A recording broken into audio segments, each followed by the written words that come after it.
और तीसरे स्कंद में दो नारियों की कथा है। एक का नाम है दिति, बहुत ध्यान से सुनिए, और एक का नाम है देवहूति।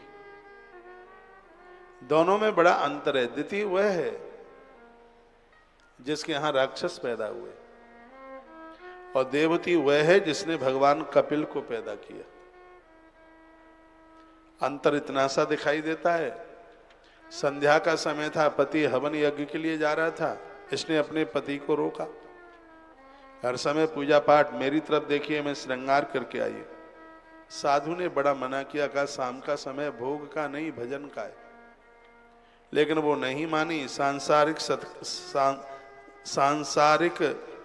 संबंध हुआ। महात्मा ने कहा, क्रोध करके कहा, मैं श्राप देता हूं, तूने समय की अवहेलना की है, तेरे यहां राक्षस पैदा होंगे। कहते हैं कुछ काम हैं जो संध्या काल में नहीं होते, भोजन संध्या काल में नहीं किया जाता, ऐसे उदर में बीमारी पैदा होती है। दोनों वक्त मिलते समय भोजन नहीं किया जाता, दोनों वक्त मिलते समय नींद नहीं ली जाती, सोया नहीं जाता, दोनों वक्त मिलते समय शीशा नहीं देखा जाता, दर्पण, श्रृंगार नहीं किया जाता, दोनों वक्त मिलते समय गर्भ में संतान का आना, होने वाली संतान चंडाल हो जाएगी। दोनों वक्त का जो समय है वो भगवान के भजन का है, आरती पूजा का है। उस समय तो दिए जले, ऐसा लगे कि दिवाली आज ही की। अब तो वो दिति इतना रोने लगी। दिति ने अपने पति को कहा, महात्मा कश्यप को कहा, मुझसे गलती हो गई, मेरा उद्धार कैसे होगा?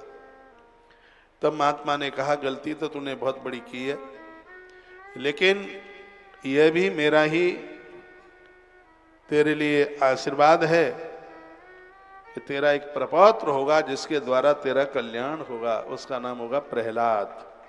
वो बड़ा भक्त होगा, भगवान का परम भक्त होगा, उसके द्वारा कल्याण होगा। तो एक तो ये दिति की कथा आती है, और दूसरी कथा आती है, वह है माता देवहूति। देवहूति के जीवन में सेवा है, और सीधी सी बात है, जीवन में भोग होंगे तो वहां प्रवृत्ति राक्षसों की हो जाएगी, निशाचरी प्रवृत्ति हो जाएगी।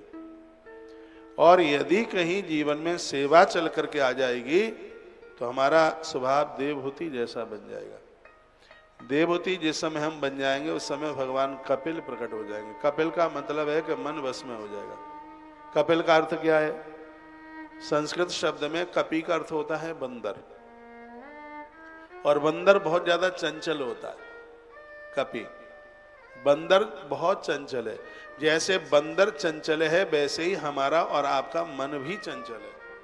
जो चंचल मन को एकाग्र चित्त करा दे अपने ज्ञान के द्वारा, उस महापुरुष को भगवान कपिल के नाम से जानते हैं। वही कपिल,